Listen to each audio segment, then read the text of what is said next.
Muy buenas noches, señoras y señores, ¿cómo están ustedes? Bienvenidos a otra edición del Péndulo por Unicanal. Hoy comenzamos en punto o'clock, parecemos ingleses. Hoy vamos a hablar de tres temas. El primero, ¿qué pasa con el Ministerio de Obras Públicas a un año de gobierno? Está con nosotros el ministro Arnoldo Vins y hoy hay anuncios importantes que va a compartir con la teleaudiencia de Unicanal. El segundo bloque vamos a hablar acerca de un tema polémico, el acuerdo automotriz con Brasil, cómo se está negociando, cuáles son los intereses que están detrás de todo esto. Van a estar con nosotros el viceministro de Economía, Humberto Colmán, y el vicepresidente del Centro de Importadores de Vehículos Usados, Luis Pereira.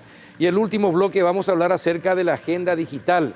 ¿Cuáles son las críticas que Luis Benítez y Matías Insaurralde de Comunidad Técnica tienen contra la agenda digital impulsada por el gobierno de Mario Abdo Benítez? Antes de ir a la pausa, les invito a compartir en esta noche fresca un café Lavazza, rico sabor, un cuerpo excelente. Así que a disfrutar de Lavazza. Vamos a la pausa y ya estamos con el ministro.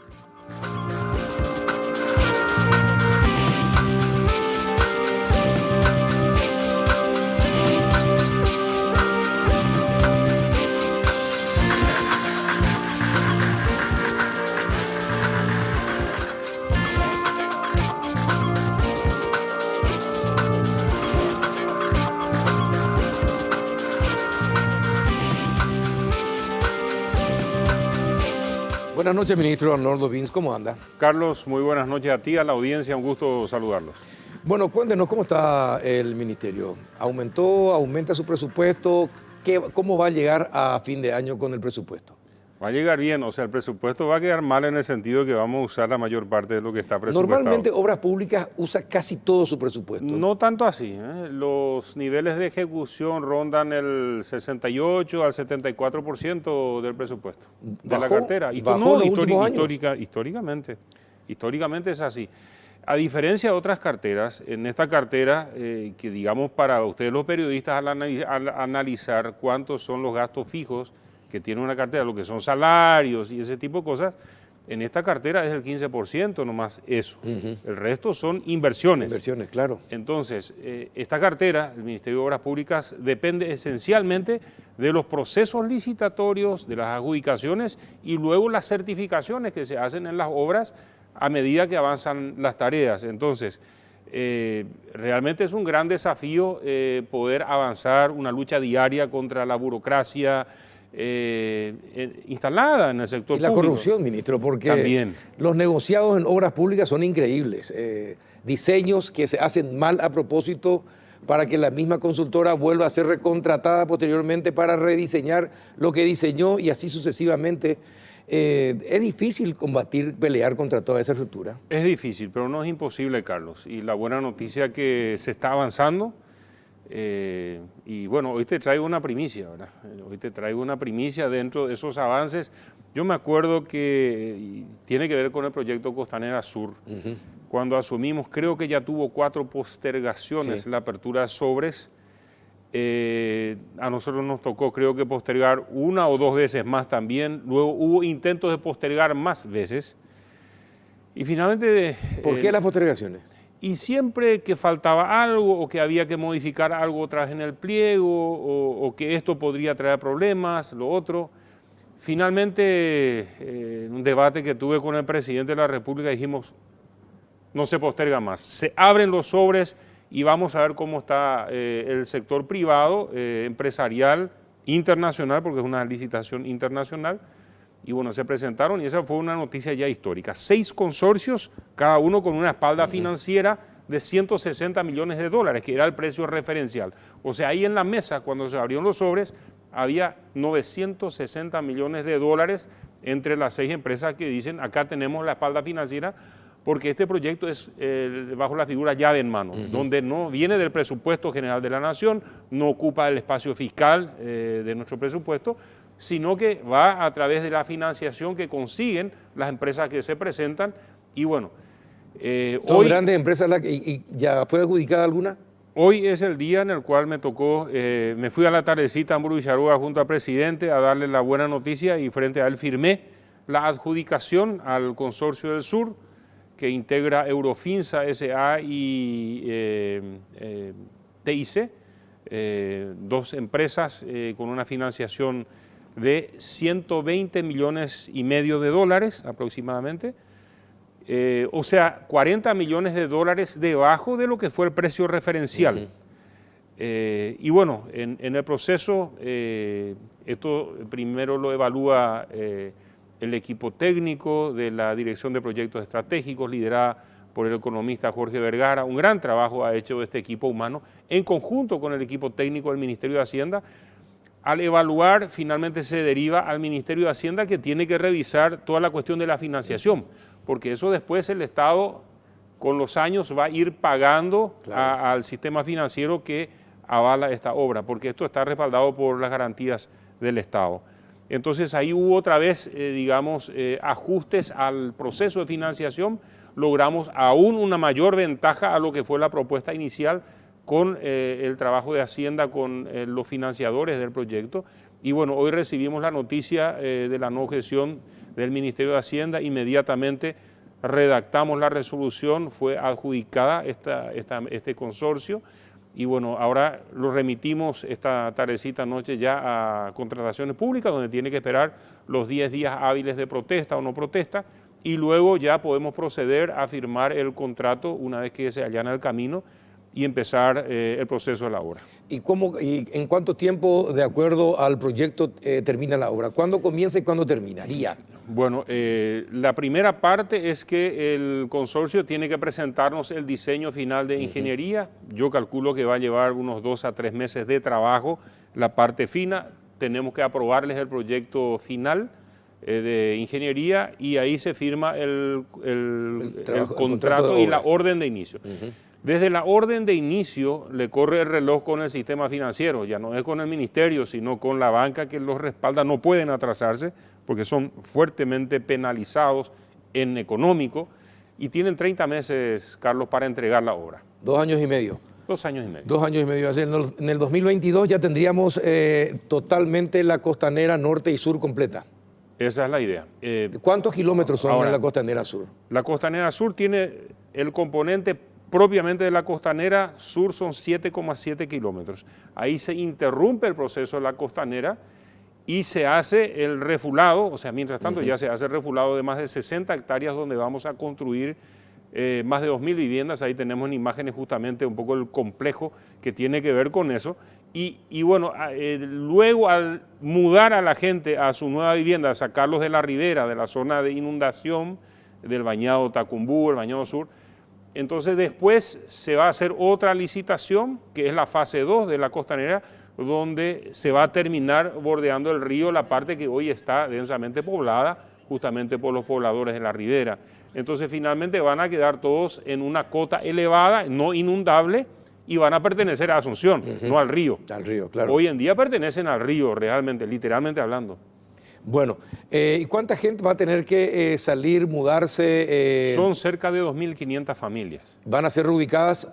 En nuevas viviendas, en los barrios que se están construyendo. Aparte de lo que vamos a tener con el BID, con un préstamo de 100 millones de dólares, las viviendas que vamos a construir en este complejo, que va a ser refulado. Ya tenemos refulado lo que era el barrio Bozano, que lo refuló ya Itaipú. Nosotros vamos a hacer ahora la parte de infraestructura, que sale aproximadamente 17 millones de dólares, toda la conexión, hacer una planta de tratamiento, todo el sistema cloacal, agua potable, energía eléctrica, y luego el Ministerio de la Vivienda con Dani Durandi, con apoyo de Taiwán, van a construir ahí unas 600 viviendas en el barrio Bozano, que va a integrarse a través de una conexión arquitectónicamente muy hermosamente concebida con la costanera y con la otra ciudad prácticamente que se va a construir. Es en términos así de reubicación urbana uno de los proyectos más grandes en la región en cantidades de familias beneficiadas. Y realmente hoy en la gente afectada, hoy por la inundación, beneficiada por esta obra, hay un ambiente de mucha alegría. El padre Velasco ya se comunicó conmigo, quien es un largo Sí, un luchador por sí, la sí. reivindicación de una vivienda digna y condiciones dignas de vivienda para la gente. Efectivamente. ¿Y con Cateura qué va a pasar? Cateura es un desafío que tiene principalmente a la Municipalidad de Sí. Asunción y al MADES hoy en día, el Ministerio de Ambiente, y creo que hay proyectos justamente de avanzar con que por lo menos esa zona se transforme en un centro más bien de tratamiento intermedio de los residuos y que se desactive en la laguna del lixiviado, que es uno de los elementos más tóxicos ahí en Cateura, y que eso tenga otro destino final, ¿verdad? Entonces esperamos que eso, y después queda en ese entorno que va a ser bordeado por la costanera. Exacto, por eso le preguntaba. Unas 200 a 300 hectáreas de zonas entre lagos y áreas que se pueden refular para fines inmobiliarios, que se está haciendo un trabajo en conjunto entre el MUV y la Municipalidad de Asunción a los efectos de darle una dinámica ¿Hay que instalar un urbana barrio muy residencial importante. en la zona? ¿Puede ser? Claro que sí. Lo mismo hay que hacer todavía en la Costanera Norte, en la zona de la Costanera Norte, donde lamentablemente no se priorizó primero la parte habitacional, que ahora hay que hacerlo, pero la gente sufrió mucho estas últimas inundaciones porque no se previó eso. Ahí se hizo primero la Costanera. Nosotros vamos a hacer primero asegurarle la vivienda a las personas y luego vamos a bordearlos con la Costanera como protección a toda esa construcción que se va a hacer. ¿Y qué va a pasar, ministro, posteriormente? Porque esto tiene que continuar, esto tiene que llegar hasta Villeta. Me imagino que habrá planes que lleven hasta Villeta la costanera. Sí, hay muchos planes y también hay planes ya hay algunos diseños que me mostraron de cómo unir la costanera sur con la costanera norte también, ¿verdad? Y la costanera norte llevar hasta la zona del Puente Remanso, que es otro proyecto largamente acariciado. Hay mucho que hacer en la zona ribereña, Carlos, y al presidente le he mostrado, nosotros tenemos un área que trabaja algunos ingenieros específicamente en la cuestión de las defensas costeras. Sí. Gente muy capacitada que nos ayudó muchísimo en Alberdi, en Pilar, en estas últimas crecientes. Y tenemos 34 localidades ribereñas del río Paraguay, 34 con problemas con las crecidas. Entonces, ahora la prioridad ha sido la cuestión de la costanera o la defensa costera de la ciudad de Pilar, que va a estar en el número 1 en el ranking de la lista de las obras a ser financiadas con el próximo préstamo programático del BID, que va este segundo semestre al Congreso. Entonces ya está ahí enlistado y queremos asumir ese gran desafío y por orden del presidente queremos hacer por lo menos 3, 4 ciudades al año iniciar ese proceso. No todas son obras tan complejas, muchas son brindarle un refulado de protección a la ciudad o a la comunidad contra el río, empezando desde Bahía Negra hasta Paso de Patria. Hasta Paso de Patria. Y ministro, ¿qué pasa con las obras en el Chaco, con las rutas en el Chaco? Bueno, en el Chaco tenemos muy buenas noticias y especialmente la expectativa de lo que se viene todavía. El corredor vial de la vía oceánica, precisamente, es una obra largamente acariciada y hoy está en plena ejecución. Este día lunes estuvimos reunidos con el gobernador de Mato Grosso, que nos visitó, y autoridades del estado de Mato Grosso Sur. Y bueno, ellos no creyeron cuando hace 2 semanas atrás comuniqué mi visita ahí a Carmelo Peralta. Ellos en Brasil lo vieron y nos comentaron las autoridades que sobrevolaron después el área y no podían creer la envergadura, la magnitud de esa obra.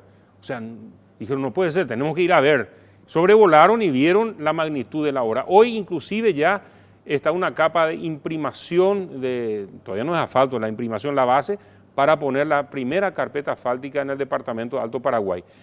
Esa obra tiene un largo, ese tramo de 277 kilómetros y tienen que entregar, porque funciona bajo llave en mano también, el primer tramo de 12 kilómetros de hacia Loma Plata y el primer tramo de 12 kilómetros de hacia Carmelo Peralta el 30 de septiembre, es su cronograma que tiene que entregar terminado, asfaltado.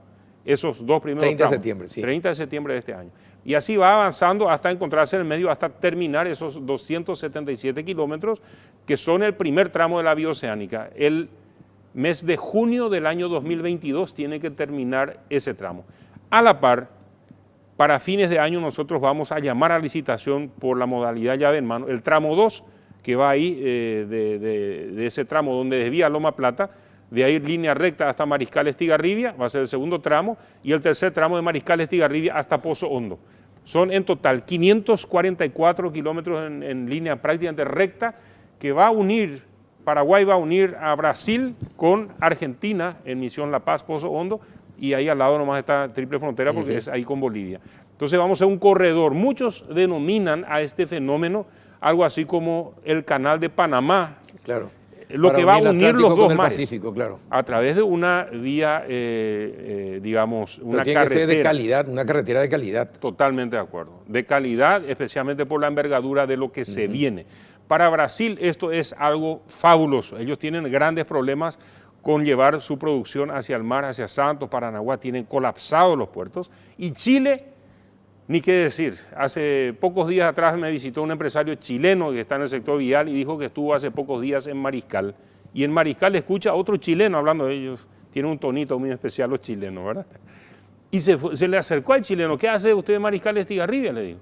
Y estoy recorriendo la vía oceánica, ¿y para qué? Y ya detecté 12 lugares donde quiero poner un negocio de comida rápida y surtidores. Y habló en nombre de una empresa, mega empresa de Chile. O sea, los demás países se están despertando a lo que se viene con ese corredor. Esa es una mega obra en el Chaco paraguayo que va a darnos un antes y un después. ¿Cuánto tiempo estaría terminado? Si nosotros llegamos a licitar, empezar el proceso de licitación este fin de año y terminar ese proceso mediados del año que viene, podríamos tener terminados los 3 tramos a más tardar en el 2023. Y a propósito de licitación, ¿se simplificaron todos los procesos en el Ministerio de Obras? Que bastante, era uno de los de grandes cuellos de botella. Se están que tenía. simplificando bastante y bueno, eso empezó desde la evaluación de las ofertas y ahora estamos llegando a la elaboración del pliego para mejorar los pliegos, que es muy importante para garantizar un mejor resultado en el proceso. Estamos mucho mejor, gracias a Dios, y tenemos todavía mucho que mejorar. Ahora, ministro, ¿cómo se relaciona con las otras instituciones? Todavía no te mencioné, me preguntaste del Chaco todavía. Te mencioné una hora. Sí, una hora. La ruta Transchaco sí. está en el portal. 2 lotes de los 8. Ya ¿De cuántos están, kilómetros? Y son 128 kilómetros esos 2 lotes, que son la parte más crítica, sí. desde Río Verde hasta Cruce Villa Choferes del Chaco, que el 29 de este mes se abren los sobres. Esta semana que viene sube al portal el tramo 8, que son las conexiones a las colonias, y una novedad, la conexión hacia la comunidad indígena Yalvezanga, que va a ser parte de esa conexión asfáltica también. Así que 3 de los 8 ya vamos a tener en el portal y en proceso de licitación. Se va a hacer una duplicación, Carlos, de la ruta. No es que se va a reparar la existente, también se tiene que reparar y mantenerla transitable durante todo el proceso de construcción. Parecido a lo que hoy se ve, Tapeponá se va a ver desde el kilómetro 50 hasta el 450. Ese tramo vamos a hacer una ruta totalmente nueva, porque la dinámica de la ruta Transchaco, que es la única columna vertebral que une hacia el Chaco, la única ruta de todo tiempo, necesita tener la conexión todos los días. Totalmente. Y no podemos trabajar con las máquinas sobre la ruta mientras el tránsito pesado tiene que poder avanzar. Y todo el material pétreo y otros tienen que venir desde acá, desde Benjamín Acebal, Villa Ayes, hasta allá arriba. Esa es otra obra emblemática. Ruta 12.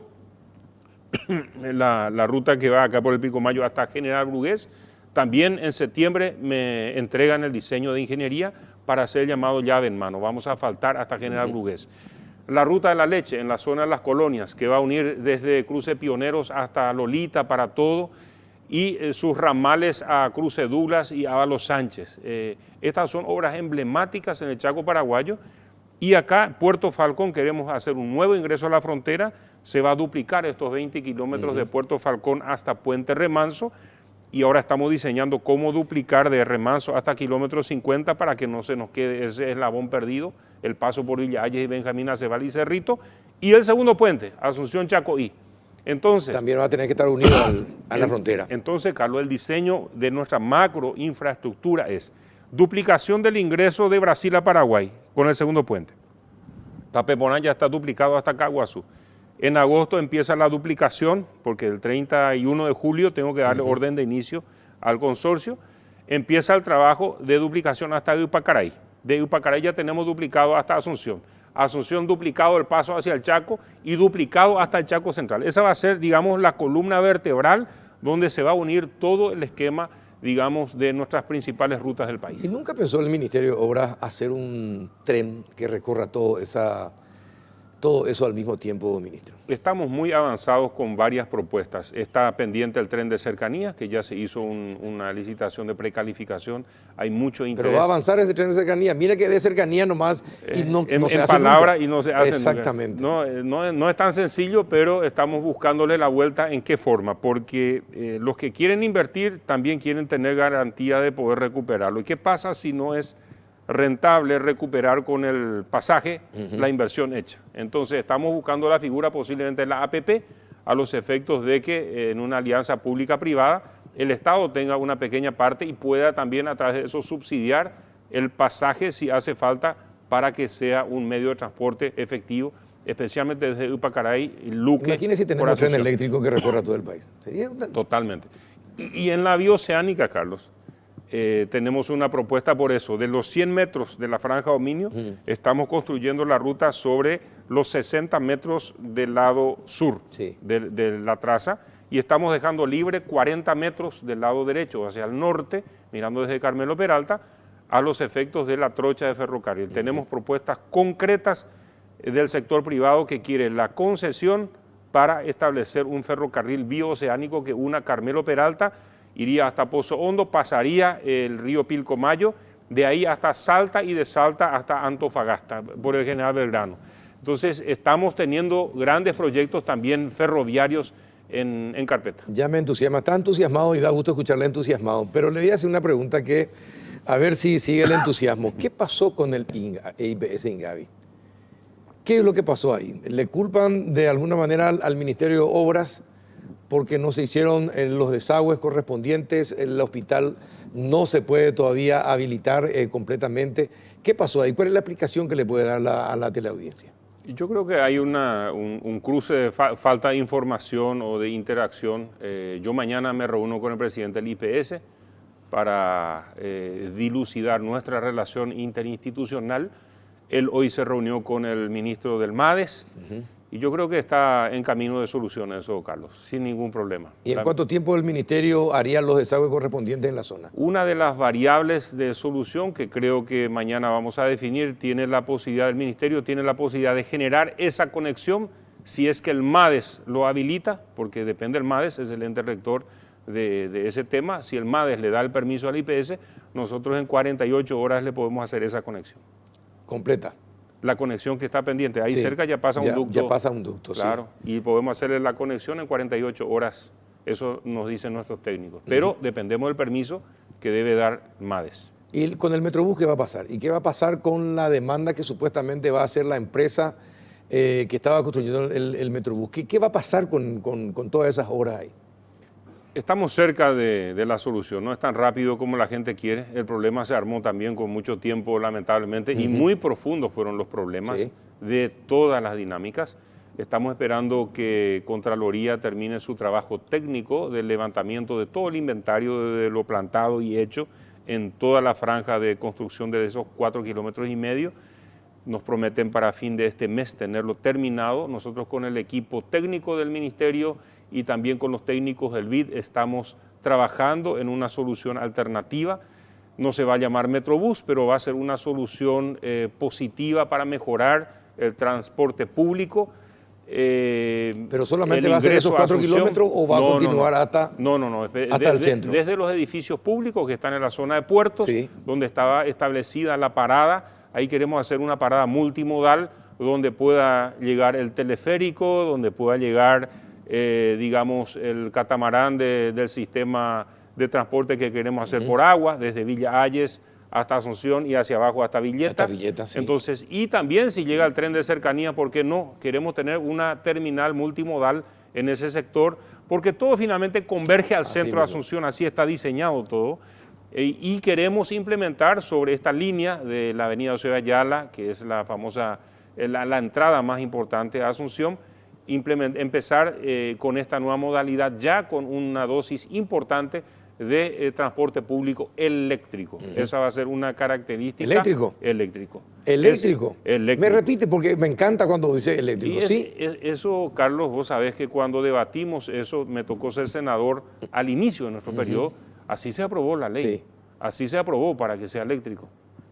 Entonces, el componente de solución y movilidad va a ser con un porcentaje inicial de electromovilidad para el transporte público y poner que sobre esa línea especialmente gradualmente las empresas que van a vayan circular, siendo eléctricas. en vez de tener ahora las unidades 0 kilómetros convencionales, los 0 kilómetros que tienen que incorporar ya tienen que ser eléctricos, empezando por eso. ¿Y cuánto tiempo de plazo tienen las empresas para eso?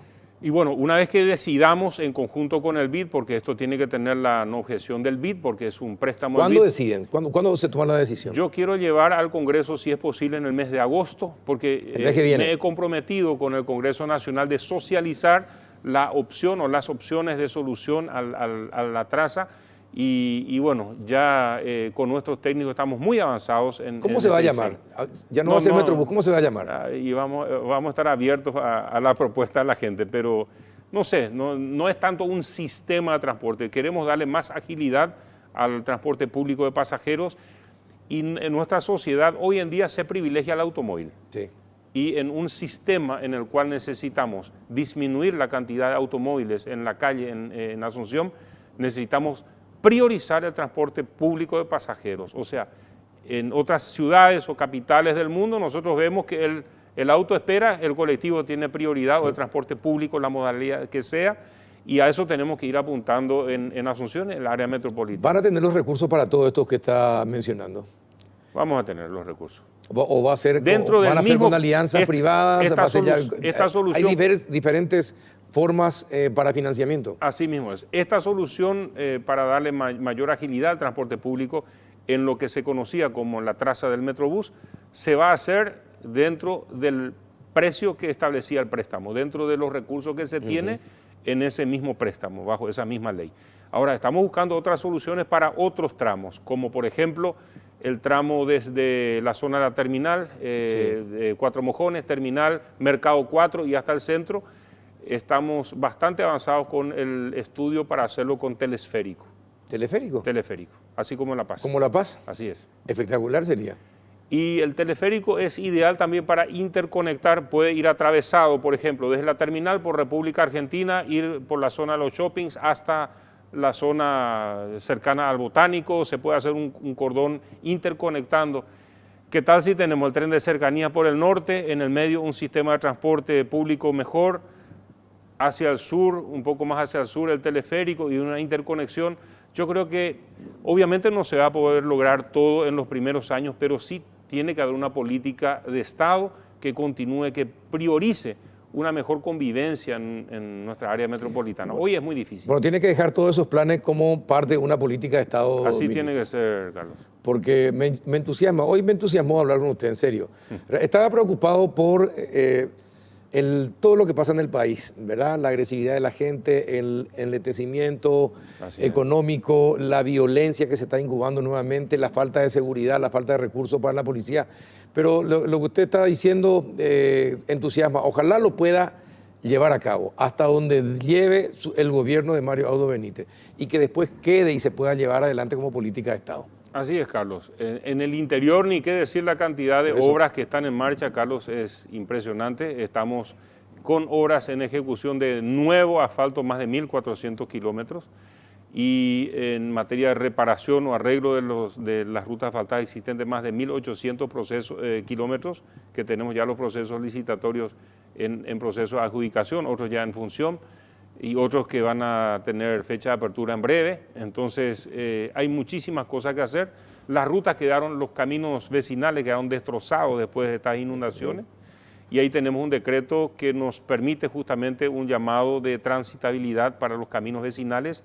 Está en el portal en este momento, la semana que viene abrimos los sobres de ofertas, 53 lotes en toda la República, 13.341 kilómetros de caminos que vamos a intervenir, que va a ayudar a la transitabilidad de los caminos que están en pésimas condiciones en los 17 departamentos del país. Eso eso tiene que terminar antes de fin de año, ese proceso de terminar la transitabilidad de esos 13.000 y algo de kilómetros que están en pésimas condiciones. Algunos de los tantos proyectos que están en marcha. Y hoy la gran noticia, la adjudicación de la Costanera. ¿A qué hora mañana el anuncio oficial no, ya, del Ministerio? Después de esto ya no hace falta. No, después de esto ya no hace falta, perfecto. Carlos. Ya está todo dicho. Ministro, gracias por venir. Gracias, Carlos. Espero que venga más a menudo. Sí. Y que no se engripe tanto para venir. No, estoy todavía en proceso de recuperación. Perfecto, gracias, ministro Arnoldo Vins. Muy amable, A la Carlos. vuelta de la pausa, el acuerdo automotriz con Brasil, el presupuesto también y lo que se viene en materia de Hacienda. Esto con Humberto Colmán y Luis Pereira. Ya volvemos. Vení a Bristol y aprovechar las megas ofertas por nuestro aniversario.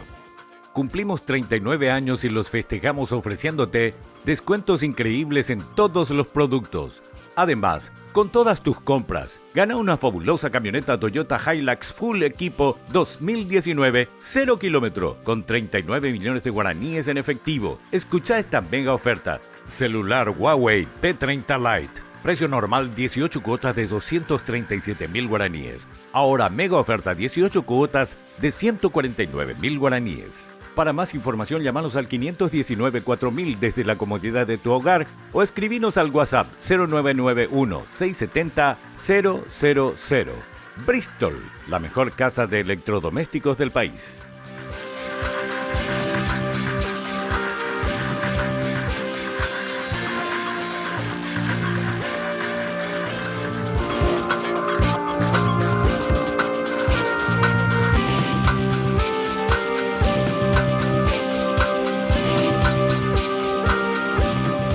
Son las cosas de la vida.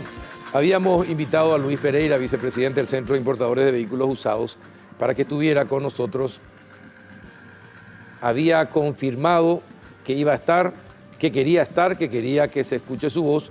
Hace 20 minutos, media hora, acaba de señalar que por un imprevisto familiar no va a venir. Así que vamos a estar usted y yo, viceministro Humberto Colmán. Buenas noches, ¿cómo está? Un gusto estar acá en tu programa, Carlos. Un saludo muy cordial a la audiencia.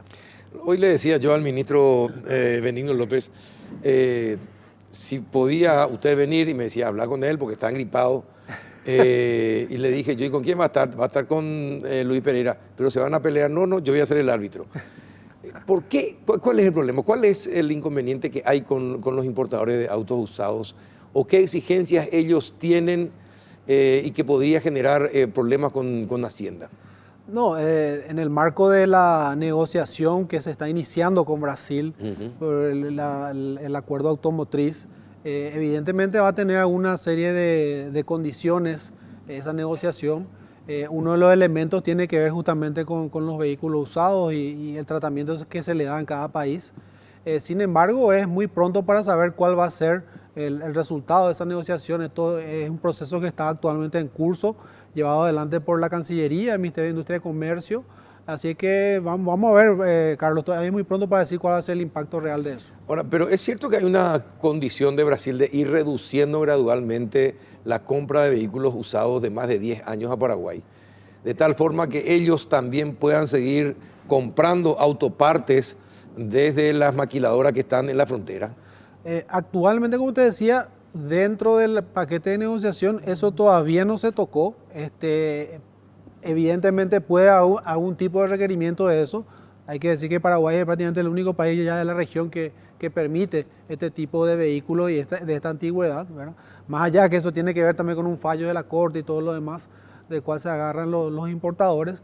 Va a ser un tema de negociación. Así es que vamos a ver cómo va. También tiene que ver la cuestión del arancel externo. Y claro, por eso. Para los vehículos 0 kilómetros que vienen de la extrazona. Ese también va a ser un tema muy importante para Paraguay por todos los vehículos que nosotros importamos, por ejemplo, de Corea. Sí, o China. Sí. O de la China, por ejemplo, mismo. ¿verdad? Ahora, eso podrían suplir, esos vehículos de intrazona, ¿podrían suplir a los chilerés, como nosotros le decimos acá?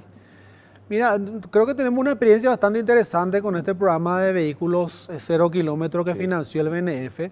Pudimos ver que también tenemos vehículos en la región que entran a precios muy competitivos.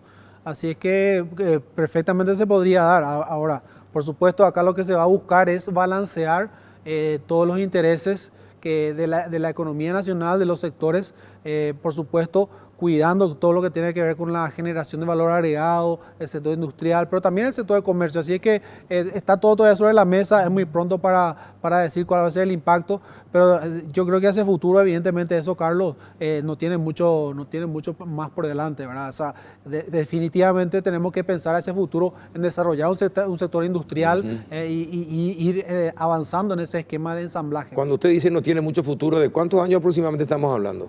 No sabría decirte, pero lo que sí te puedo decir es que Paraguay prácticamente es el único país de la región que mantiene esto, ¿verdad? Y bueno, pero... No sabría decirte porque es fruto de la negociación, claro, está en proceso de negociación. Pero también, a ver, me voy a poner al otro lado de la vereda. La gente no tiene poder adquisitivo como para comprarse autos caros o medianamente caros, ¿verdad? Necesita tener vehículos, aunque sean usados, y puede ahorrar 20 millones, 30 millones de guaraníes y comprarse un auto para la movilidad, Sí. ¿verdad? Y si se le quita eso a la clase media baja, ¿qué le va a quedar en cuanto a la posibilidad de movilidad? Eso también ustedes en el Ministerio de Hacienda analizan, se estudian con el Ministerio de Industria y Comercio, también con los sectores de la CADAM. Efectivamente, eso es un tema que ocupa a todas las instituciones. No podemos dejar a estos segmentos de la población sin la opción. Exacto. De todas maneras, hay que decir, como decía en el bloque anterior el ministro de Obras Públicas, nosotros tenemos que desarrollar también un sistema de transporte público que dé respuestas más efectivas a la ciudadanía. Definitivamente este modelo que tenemos hoy día, donde predominan los vehículos particulares, es caótico en el tráfico, es malo para el medio ambiente. Entonces, en la medida que podamos desarrollar su sistema de transporte público, también eso va a empezar a liberar mucho, digamos, que la demanda de esos vehículos, ¿verdad? Y que el ingreso de estos vehículos en las zonas urbanas, en las grandes ciudades, también sea más costoso, ¿verdad? Eso hacia el futuro también tenemos que pensarlo, ¿verdad? No, definitivamente. ¿Y por qué Paraguay sigue con este esquema? ¿Por qué los otros países del Mercosur ya no tienen este esquema? ¿Por qué Paraguay sigue con el esquema? Nosotros avanzamos bastante en el tema de transporte público con los vehículos 0 kilómetros que se empezaron a adquirir en el sector privado con los incentivos que da el Ministerio de Obras Públicas con Hacienda. Eso es un proceso que venía a complementarse con el Metrobús. El Metrobús tuvo toda la historia que ya conocemos. Sin embargo, ahora el Ministerio de Obras Públicas está trabajando en su rediseño y en un esquema, un sistema de transporte público para toda la área metropolitana que creemos que hacia el futuro va a ir descomprimiendo. Entonces, claro, pero eso tiene que ser las 24 horas, ministro. Y sin embargo acá no, usted sabe, porque me imagino que circulará también en horas de la noche. A partir de las 6:30, 7 de la tarde salen todos los vehículos chatarra de las empresas. Y trabajan toda la noche, ¿verdad? Es decir, las peores unidades salen a la noche. Entonces, ¿quién controla eso? ¿Quién tiene que controlar? ¿Tiene que ser la municipalidad? ¿Tiene que ser el Ministerio de Industria, el Ministerio de Obras? ¿Quién tiene que controlar eso? Es una tarea del Ministerio de Obras Públicas y Comunicaciones, el Viceministerio de Transporte, y es un trabajo bastante complicado. Me consta porque he sido muy de cerca el trabajo que hace el viceministro Pedro Brito, y sé que es bastante complicado, no es un segmento fácil. Muchas de estas son empresas que realmente están trabajando de manera irregular. Sí. ¿Y cómo es posible que haya empresas de transporte trabajando de manera irregular y no son sancionadas? ¿Cómo es posible? Son sancionadas, Carlos. Muchas veces recurren a instancias judiciales, obtienen medidas cautelares y de esa manera vuelven a circular, ¿verdad? Bueno, pero eso también refleja la debilidad del Estado, ¿verdad? Para defenderse, porque no puede ser que el bien particular esté por encima del bien común. Definitivamente, ¿no? Y es una tarea, como decías vos, hay que seguir trabajando, hay que trabajar con los demás poderes del Estado de manera tal a ir depurando este sistema de transporte público. Uh-huh.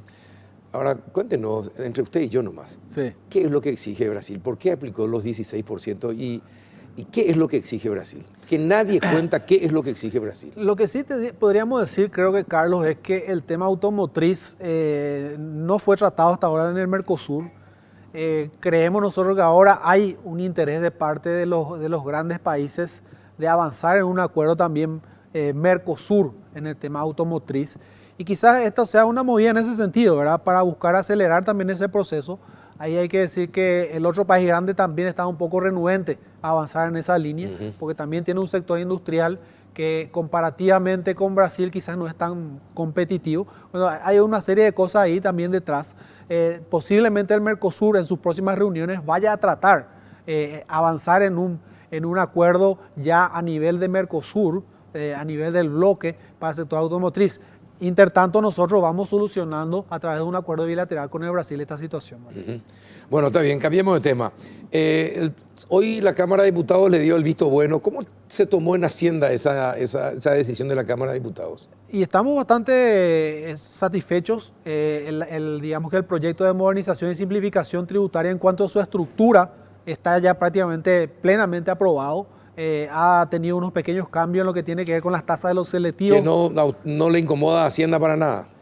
No nos incomoda, ¿verdad? Son cambios menores, no afectan la estructura, el sistema tributario que se diseñó. Entonces eso es lo más importante. Estamos construyendo un nuevo sistema, un sistema más simple, un sistema más eficiente, más equitativo, que tenemos la plena confianza que nos va a ayudar a generar más recursos, pero con equidad. Eso no significa más carga de impuestos para los que menos tienen, ni para los segmentos de ingresos medios o clase media. Muy por el contrario, de acuerdo a como dice la Constitución Nacional, vamos a recaudar más de aquellos que tienen mayor capacidad contributiva. Pero Villarejo dice lo contrario y estuvo acá. Sí, he visto. Exactamente, 2 miércoles consecutivos. Sí. ¿Él tiene razón en parte o no tiene razón? Son casos muy puntuales lo que él mencionaba. Eso no es el caso general. El caso general, lo que se buscó con el diseño del impuesto a la renta personal, separando lo que es la renta del trabajo y la renta del capital, y con el tratamiento del impuesto a los dividendos, que justamente aquellos segmentos de la distribución del ingreso más alto, de mayores recursos, realmente puedan contribuir más, ¿verdad? Y de esa manera nuestro sistema tributario sea más justo y más progresivo, ¿verdad? Viceministro, hay un tema que está directamente relacionado con la salud. Y es el tema del tabaco, el alcohol y las bebidas azucaradas. Creo que hoy la Cámara de Diputados redujo lo que la Cámara de Senadores había establecido. Sí. ¿No le parece un contrasentido? Teniendo en cuenta que va directamente ligado a la salud y a la buena condición física del ser humano. Porque son tanto el tabaco como las bebidas alcohólicas y azucaradas están comprobados científicamente que dañan a la salud. Eso genera muchos gastos a la salud pública del país. Sí. Produce obesidad, produce enfermedades, genera costos esa situación. ¿No le parece un contrasentido que se baje en los impuestos? Aunque sea una décima, pero ¿no le parece un contrasentido? Y mira, Carlos, nuestra postura fue muy clara. Este proyecto del Ejecutivo fue acompañado de un informe económico donde están todos los fundamentos de la propuesta. Sí. En ese informe, si vos te pones a ojear, vas a encontrar muy claramente cuál es nuestra postura. Nosotros consideramos que había un poco más de espacio. Finalmente, esta es una decisión política de un poder del Estado que nosotros lo entendemos y lo respetamos, ¿verdad? Pero por supuesto nuestra propuesta era de unas tasas algo superiores. Algo superiores. Sí. Pero tampoco ustedes no van a insistir en que se mantenga el Senado con su proyecto. Mira, como te decía antes, nosotros estamos muy satisfechos. Sabíamos que el tema de la discusión de las tasas de los selectivos iba a ser una cuestión ya de discusión política entre las distintas bancadas, pero lo que más nos interesaba es que este sistema tributario como diseño de esta ley de modernización y simplificación se pueda respetar en su mayor esencia. Eso fue lo que ocurrió, con lo cual nosotros estamos muy satisfechos con el resultado. Y cuanto al presupuesto general del año que viene, ya se está empezando a elaborar, hay posibilidades de reducir personal, de no volver a contratar a las personas que se jubilan y sobre todo mejorar el gasto público, que es una de las críticas que se hace al gobierno, ¿verdad? Que mientras pide sacrificio para pagar más impuestos, sin embargo, el gasto público sigue siendo muy elevado. Sí, parto por eso último. Primero, en este proyecto de modernización y simplificación tributaria se establece que todo lo que se recaude vaya a ir solamente a educación, salud e infraestructura, y eso está muy claro ahí, ¿verdad? Sobre el tema de las contrataciones, ya desde el equipo económico ya estamos aplicando nosotros el criterio de que ya no estamos aprobando nuevas contrataciones con recursos tributarios. Eso probablemente se va a trasladar también en la elaboración del presupuesto. todavía es muy temprano para decirte, porque estamos en el proceso de compilación. Las entidades terminaron de enviar sus anteproyectos, entonces estamos compilando. Por supuesto, eso va a estar definido, el crecimiento de la masa salarial y demás está definido de acuerdo a lo que establece la ley de responsabilidad fiscal, por el 4% real más la inflación, o sea, un 8% es lo máximo que puede crecer esos gastos, pero la intención es que esté por debajo de eso. Pero ya se demostró con este presupuesto que se elaboró para este año que los directores de las oficinas públicas no le hacen caso al presidente, ni al Ministerio de Hacienda.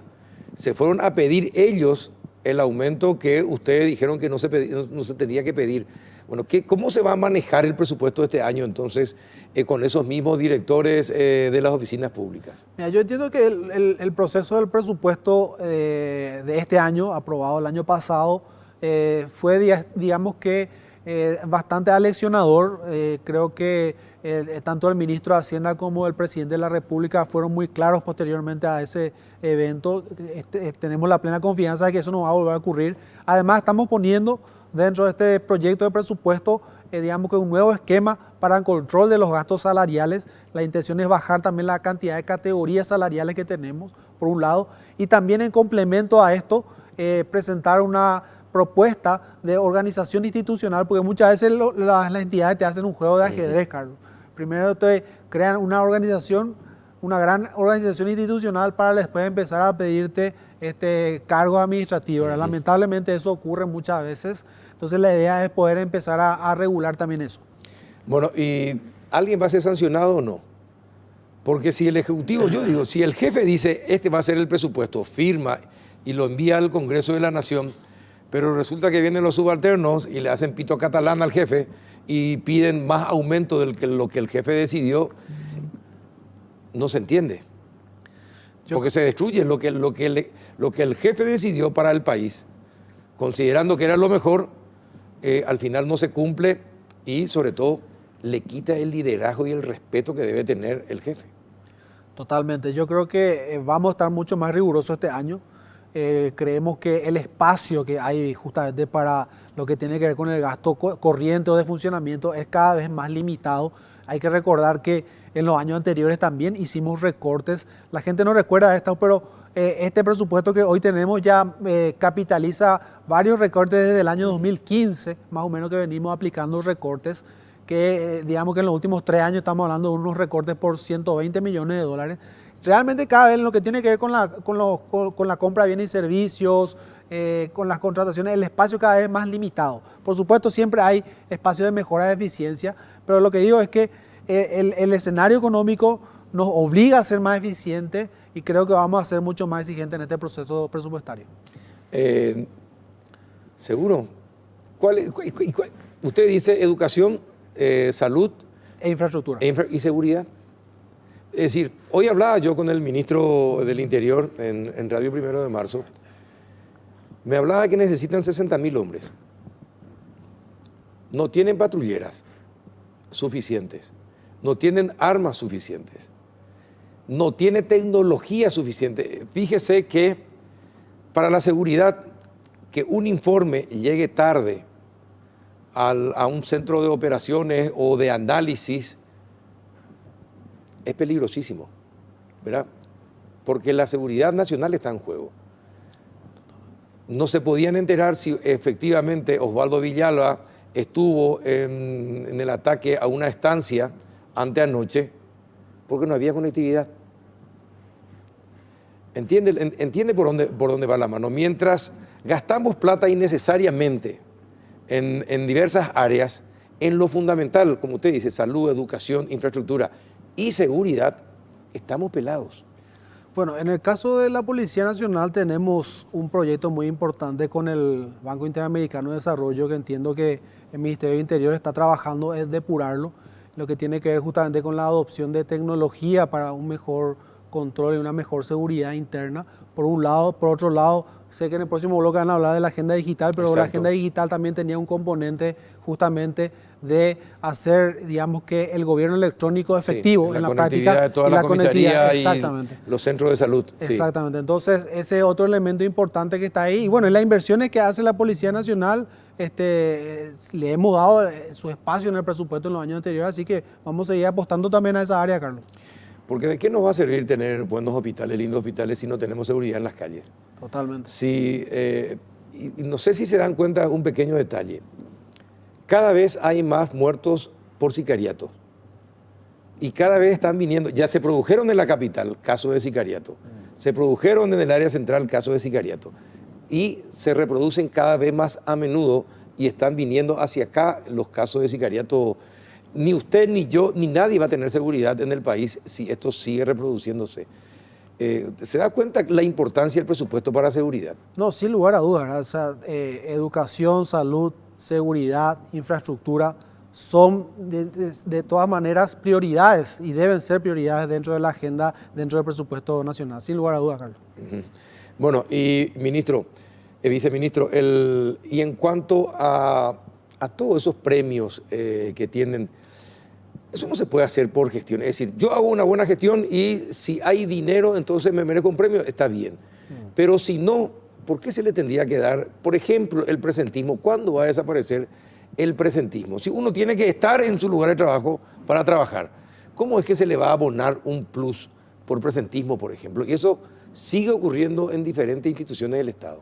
Mira, mucho se ha arreglado, Carlos, con el tema de la matriz salarial, que también ha generado su discusión y sus críticas. Sí. Sin embargo, nos permitió comprimir, digamos, y acotar, digamos, que los gastos o los salarios adicionales o las horas extras que se pagan por encima del salario básico. Eso está hoy en día limitado. El tema de los aguinaldos extras y demás, todo se ha recortado en los últimos años, Carlos. Ha venido mejorando, por supuesto. Hay también en otros poderes de Estado donde se mantienen también ciertos privilegios. Y bueno, la idea es que con este presupuesto 2020 se pueda uniformar, digamos, que todos los poderes también ahí, ¿verdad? Paraguay pues sale del esquema, ¿verdad? Y es muy simpático porque en los últimos años los cargos gerenciales del sector público pagan más que los cargos gerenciales del sector privado. Y en el mundo, por eso vamos de contramano con el mundo en ese sentido. Yo estoy de acuerdo en que a la persona capacitada se le pague lo que corresponde por su capacitación. Totalmente. ¿Verdad? Y si rinde frutos, mucho mejor todavía, ¿verdad? Pero no se entiende cómo el sector público en los cargos gerenciales hoy paga mejor que los cargos gerenciales del sector privado. No, pero atender ahí una cosa, Carlos. Yo creo que habría que revisar un poco los números. Pero lo que pasa en realidad es que en el sector público realmente están bastante comprimidos los salarios y en los niveles técnicos, niveles bajos, el Estado paga mucho mejor que el sector privado, eso es cierto. Sí. Pero cuando vos te vas a los niveles ya gerenciales, en realidad, comparando con una alta gerencia de empresa, en realidad paga poco, ¿verdad? Entonces hay esa realmente disyuntiva ahí, ¿verdad? Entonces te cuesta retener a la gente de mayor valor, mayor capacidad, más capacitada, que finalmente termina yéndose al sector privado, ¿verdad? Realmente los tratos más bajos es donde tenemos un premio salarial más alto que en el sector privado. Bueno, viceministro, gracias por venir. No, gracias a vos, Carlos. No, espectacular. Sí, lastimosamente el señor Pereira tuvo la dificultad, pero hubiese sido interesante conocer su postura, porque ellos están amenazando con cerrar las fronteras, por ejemplo. Creo que le daban un plazo al gobierno para expedirse sobre el tema de los vehículos usados, si van a continuar ingresando o no. Ojalá que puedan recapacitar, porque como decía al comienzo, y eso lo digo muy francamente y con conocimiento de lo que está ocurriendo actualmente en las negociaciones, no hay todavía nada al respecto, no hay todavía nada definido. Y en el momento que se vayan a plantear opciones sobre la mesa, seguramente desde el Ministerio de Industria y Comercio se estará convocando a un diálogo para ir definiendo cuál es la postura del país. Así que estén tranquilos ellos. Bueno, perfecto. Gracias, viceministro, por venir. No, gracias a ustedes. El viceministro Humberto Colmán, viceministro de Economía del Ministerio de Hacienda. A la vuelta de la pausa, ¿cuáles son las críticas?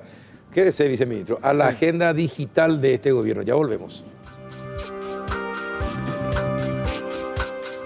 Vení a Bristol y aprovechar las megas ofertas por nuestro aniversario. Cumplimos 39 años y los festejamos ofreciéndote descuentos increíbles en todos los productos.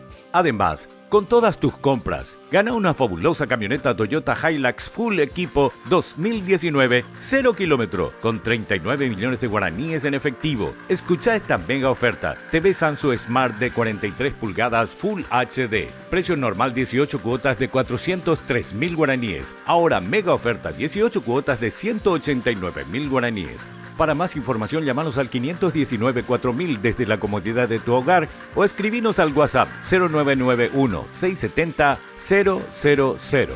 Bristol, la mejor casa de electrodomésticos del país.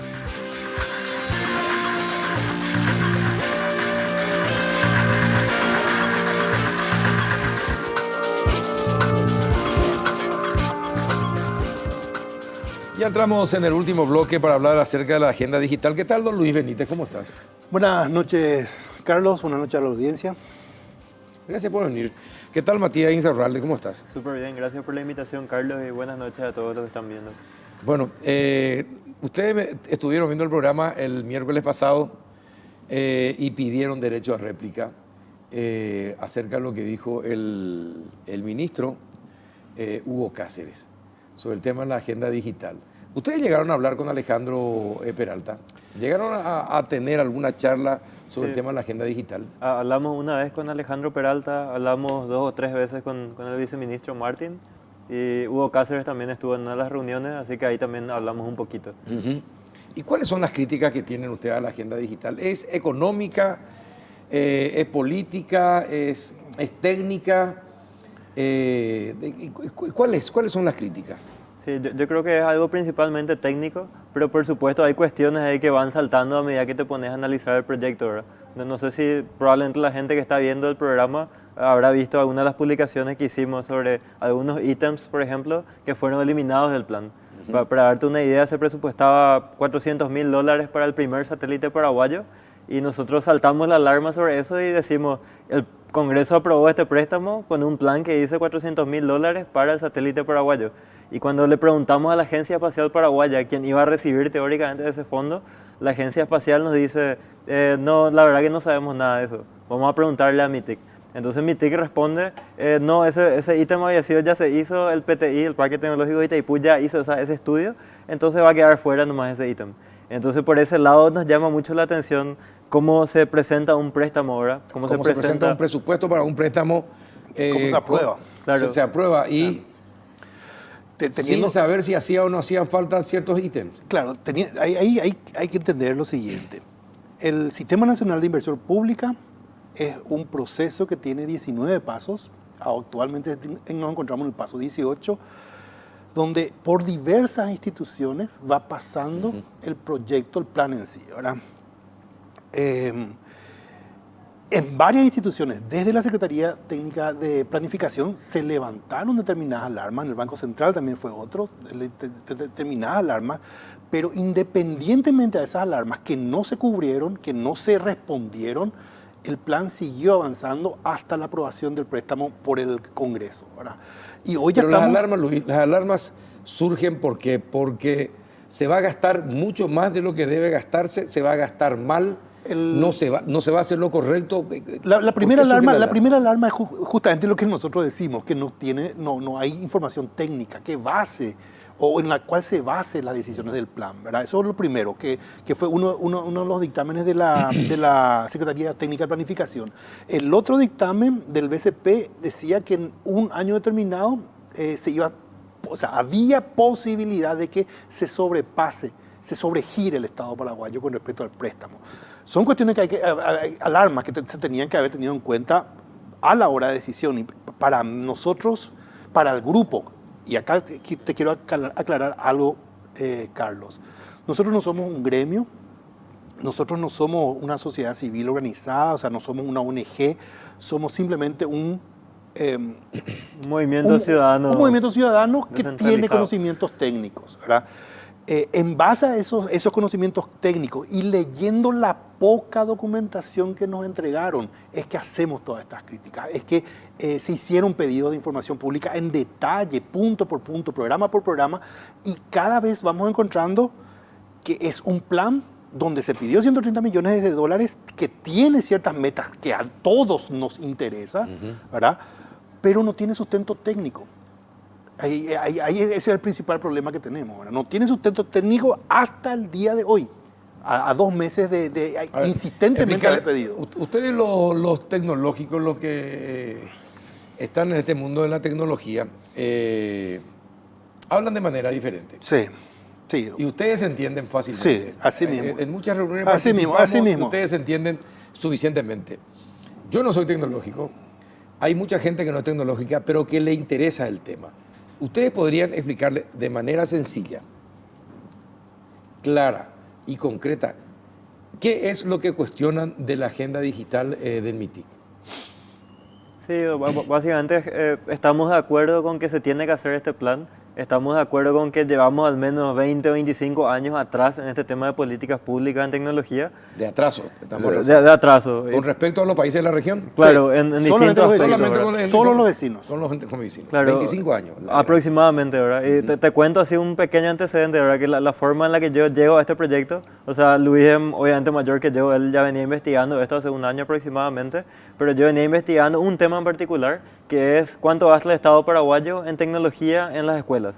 Eso es algo que yo empecé a investigar hace 3 meses aproximadamente, y ahí me di cuenta que desde 1998, con un préstamo del Banco Mundial que arranca así, Paraguay empieza a conectar las primeras escuelas a Internet, en 1998. Y Chile y Uruguay llegaron ya a otros niveles, o sea, ese mismo proyecto que arrancó en el 98 en muchos países de Latinoamérica tuvo una continuidad, ¿verdad? Obviamente voluntad política y también presupuesto. Y en 21 años nosotros no tenemos conectado... claro, ese es el tema, tenemos sí. menos del 10%. El 10%, sí. Entonces, ¿qué pasa? Cuando vemos este plan, vemos que forma de alguna manera estructuralmente esa misma política de desestructuración del Estado, ¿verdad? Porque no hace... ¿Por qué decir que va a desestructurar el Estado? Y hay varias cuestiones, y eso es simple de ver en el plan, ¿verdad? Se vuelven a aprobar programas que ya se aprobaron en la década de los años 90. O sea, el tema por ejemplo, de trámite en línea, ¿verdad? Que es correcto, o sea, gobierno electrónico tiene que hacer trámite en línea. La ciudadanía tiene que poder acceder a documentación. Es lo que todo el día estamos gritando que claro, exista. Eso ya se intentó con esa misma filosofía en los años 90, no funcionó. O sea, ¿qué pasa?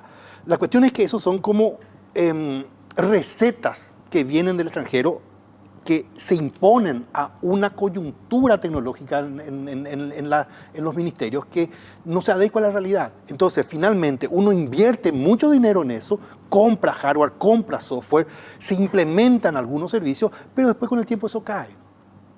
Y eso es lo que creemos que no se debe permitir con este plan y por lo que vemos de la forma del planteamiento que se tiene, eso ¿Y por qué apuntamos. fracasan? ¿Por qué fracasan? ¿Qué pasa? ¿No afecta a todo el Estado? ¿Simplemente es para algunos? Entonces no resulta efectivo. No. ¿Por qué fracasan? Hay varias ¿Por qué cuestiones que cae? ahí con Mati podemos ver. ¿verdad? Para darte un ejemplo, hay muchos casos de adquisiciones. O sea, el Estado paraguayo viene comprando software, compra licencias de Microsoft Office, qué sé yo, de programas informáticos. Y eso, por ejemplo, te ata a esa licencia. te por ata, ejemplo. sí. O la ayuda tecnológica, o sea, de cooperaciones técnicas que vienen con una solución. Claro, te termina la traen cooperación algo y gratis, pero muere. en realidad lo que va a ser caro Claro, es todo lo sale que más. tenés que adosar para que funcione Entonces, el sistema. ¿cuál es el tema? Y la crítica principal que tenemos es, no hay un plan de construir la casa, no hay un plan de apropiación de las tecnologías, no hay un plan de capacitación de personal interno, local, paraguayo, funcionarios públicos para que puedan desarrollar y construir edificios, ciudades, no solamente una casa. O sea, principalmente eso es lo que se ve. Salvo el componente de conectividad, que es el único más o menos donde estamos todos de acuerdo, ¿verdad? Que es una cuestión, como decía recién, lo de las escuelas, lo de las comisarías, eso se debe hacer. Se debe hacer, claro. Se debe hacer. Ahí la cuestión, tal vez el problema es ¿esperamos un poco G5 o no?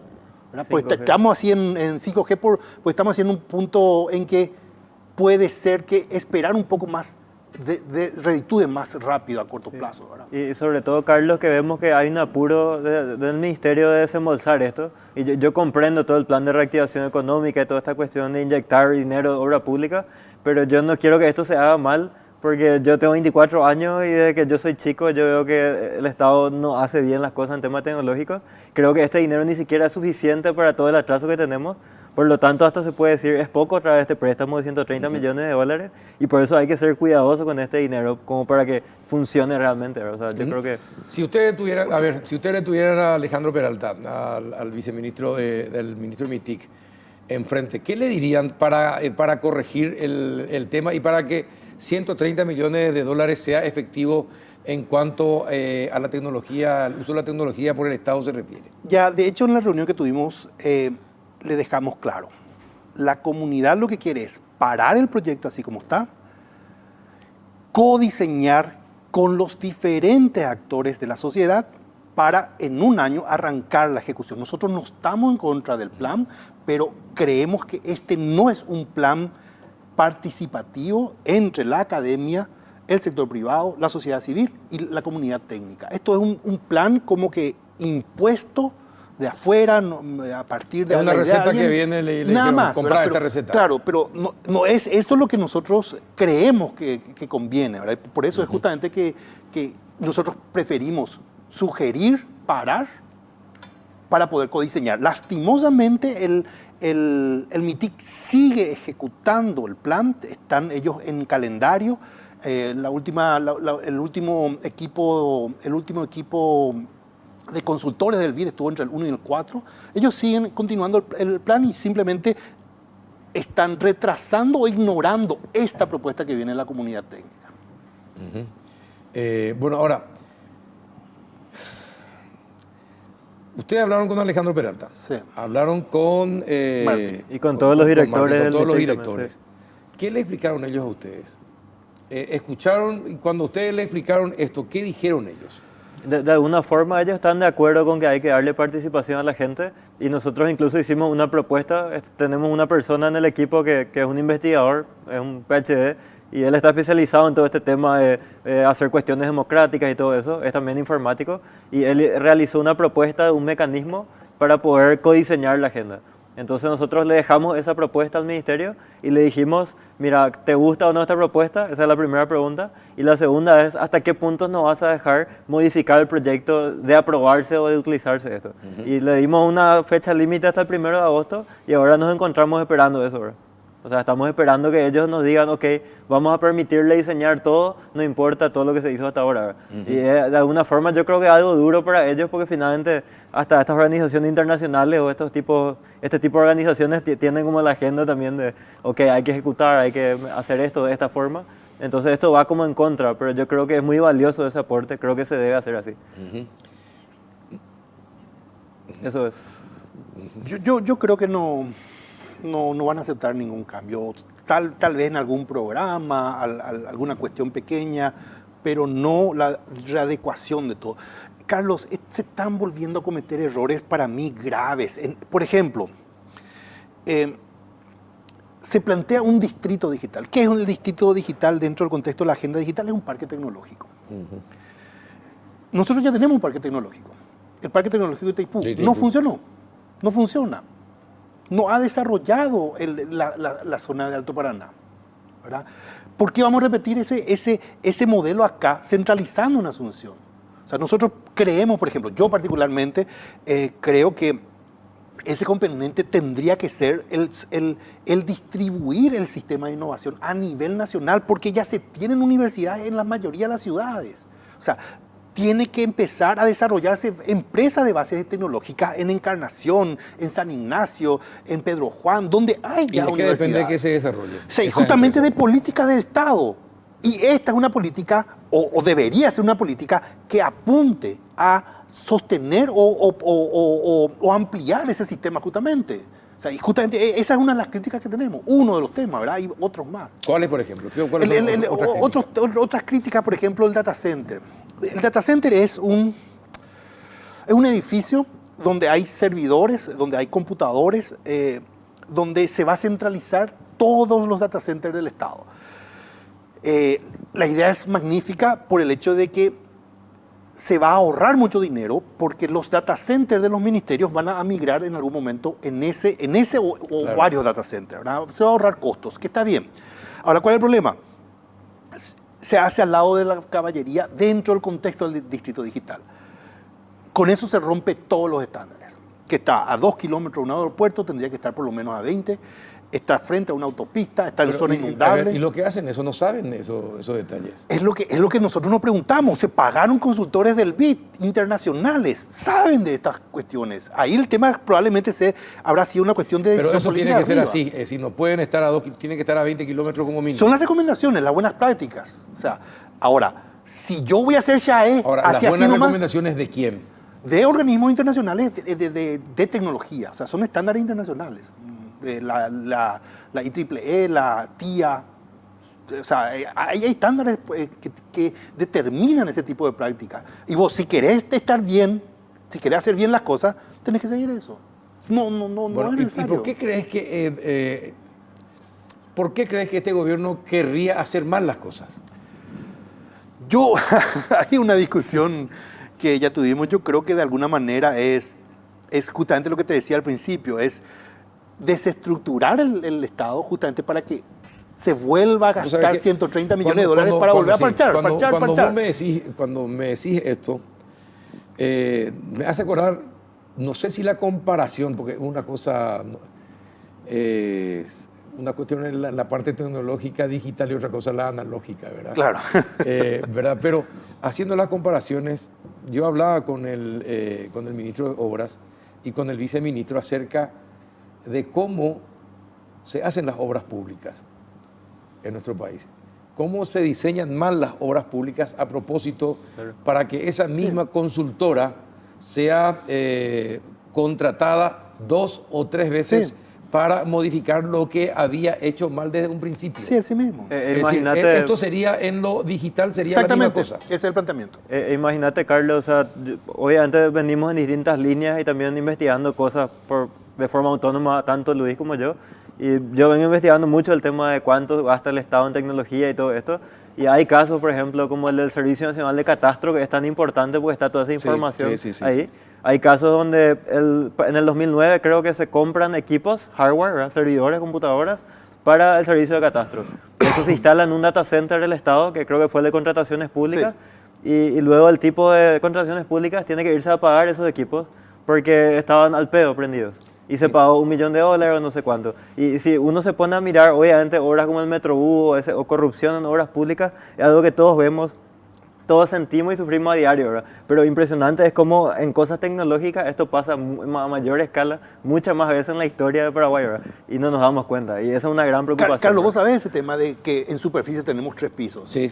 Bueno, sí, o sea, en 20, 30 años o sea, con tecnología nunca eso pudimos se superar, sí. O sea, Y hasta ahora tenemos 3 pisos. Así mismo. Y justamente sobre el tema de catastro, en la agenda digital, en el último plan se prevé comprar otra vez hardware, equipos para catastro. Y de por ahí hay que comprar porque lo que se compró hace 1000 años ya no funciona. Es decir, estamos haciendo las mismas rutas y reparando las mismas rutas. Básicamente. A propósito, diseñamos mal y hacemos mal. Básicamente.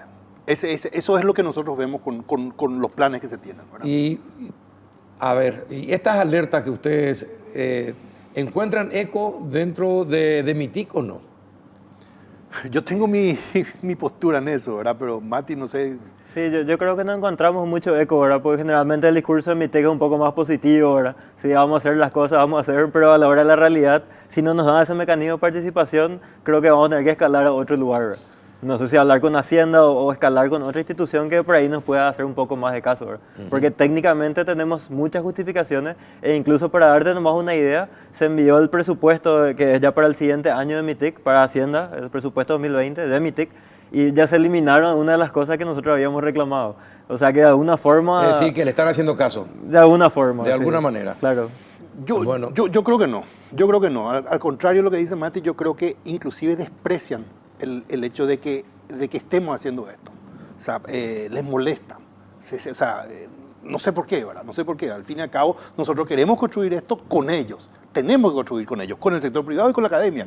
No, este plan no va a servir si es que entre todos no hacemos. Bueno, estaba leyendo yo el hilo de todos los datos que ustedes ponen en el Twitter y donde nos mencionan algunas veces, ¿verdad? Entonces empecé a leer y hay una pregunta recurrente de mucha gente que que está a favor del MITIC. ¿Hay algo ideológico en la postura de ustedes o no? No, o sea, yo creo que algo que siempre aclaramos en este grupo de gente es que finalmente el único consenso que tenemos es que se tiene que hacer bien este tema No, totalmente. a través de un mecanismo de participación. Y después todo el resto, o sea, cada uno tiene su idea. Esto está descentralizado, no hay ningún líder ni nadie. O sea, incluso cuando hay cuestiones de prensa, generalmente me llaman a mí o a Luis o a 2 o 3 personas más, pero hasta eso tratamos de rotar, porque la verdad que hay muchas voces distintas y hay un consenso solo sobre eso. Carlos, atende esto para, de alguna manera, o sea, a ver, abril de este año, Sebastián García me invitó a mí, por lo menos, a presentar o a presenciar la presentación de Martin sobre la agenda digital antes de la aprobación del préstamo. Sí. ¿Verdad?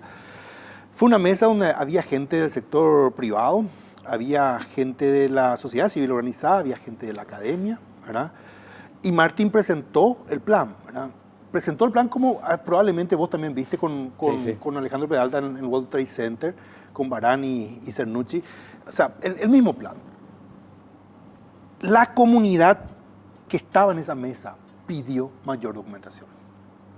O sea, acá no es un tema ideológico, no es un tema partidario, ni siquiera un tema de marcas o de productos, aunque tenemos cada uno tenemos nuestra preferencia, claro. ¿verdad? Sí. Acá el tema es simplemente el hecho de que un plan, una política de Estado de este tipo no va a tener éxito si los diferentes actores sociales no están de acuerdo en el plan a ejecutarse. Y eso es lo que nosotros pedimos. Parar para que entre todos podamos hacer esto, porque este plan se diseñó entre consultores del BID y el yo no creo que exista unanimidad. No, absolutamente. Pero lo que hay que buscar es el consenso. Absolutamente. ¿Verdad? Absolutamente. ¿Verdad? Ahora, unanimidad no va a haber. No va a haber. Eso no va a haber. Ahora, No va a haber. consenso sí, es lo que se puede buscar.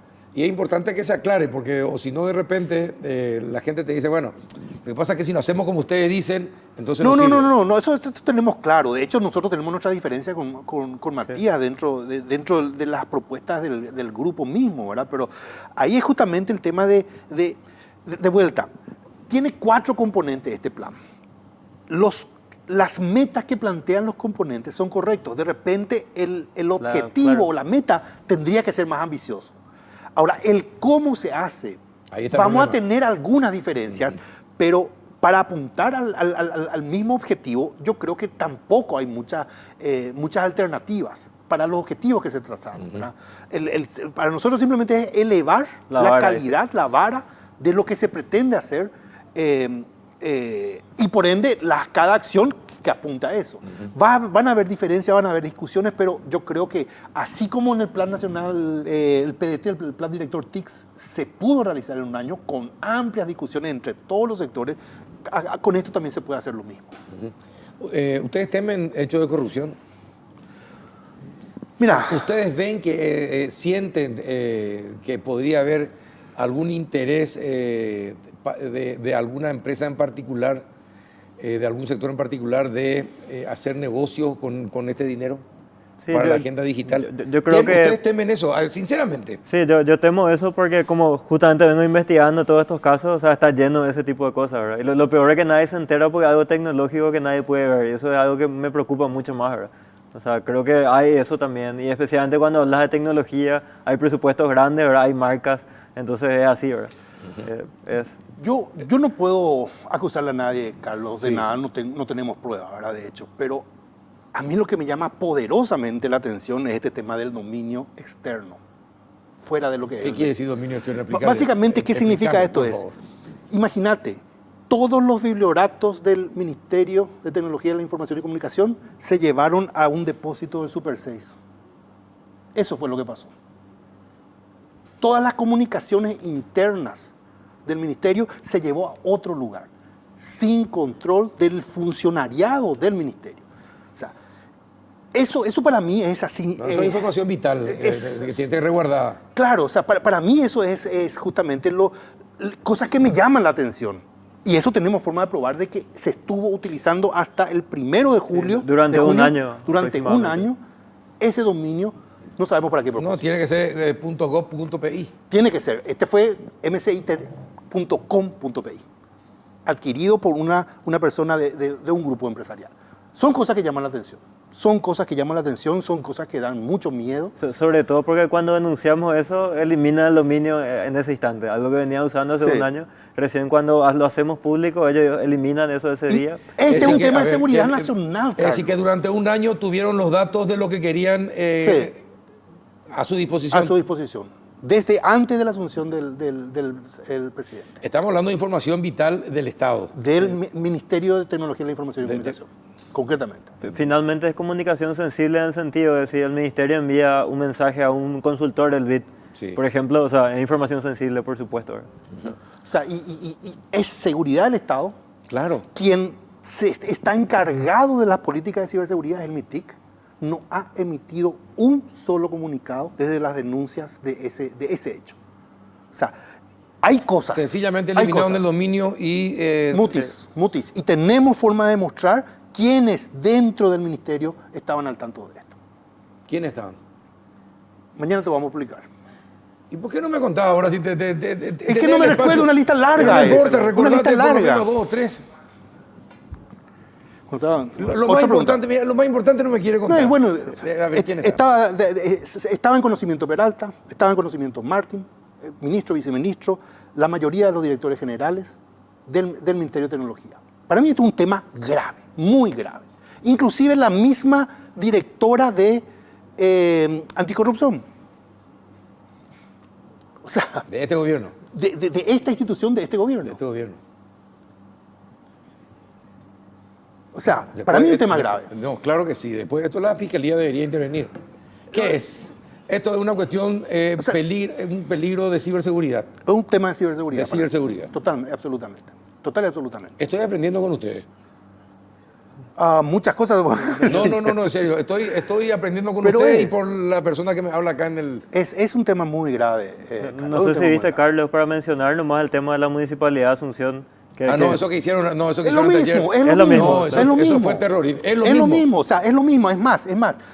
Después de ese dominio, nosotros advertimos 2 agujeros de seguridad con el cual se puede hacer exactamente lo mismo que lo que pasaba en la municipalidad. Uno era el tema de información pública y el otro era en acceso a información... Datos públicos. Datos GOPI, el otro información... ¿Cómo es que se llama? El portal de acceso a Se información puede pública. hackear y tener todos los datos. No es necesario hackear. No es ni siquiera. Te paseas y traes toda la información y bajas. Así mismo como el de la municipalidad. En la municipalidad vos no hackeaste nada, te fuiste a un link y bajaste. Sí. Bueno, acá es lo mismo. 2 agujeros, más el dominio. Ni una sola respuesta del ministerio. Esto es algo preocupante, sumamente preocupante, y son los indicios que nos indican de que tenemos que parar la agenda digital para ver cómo hacemos. Falta idoneidad en el cargo. Luis, gracias por venir. Matías, gracias también por venir. Gracias. Y bueno, vamos a ver si el próximo miércoles Alejandro Peralta puede venir al péndulo. Lo vamos a, Con nosotros, lo vamos Carlos. a invitar. Y si acepta estar con ustedes, me encantaría que charlaran y que dialoguemos y debatamos sobre este tema de la agenda digital. Gracias, Matías. Gracias, Luis. Cuando gusten. Y a ustedes también, gracias por acompañarnos otro miércoles más. Hasta la próxima.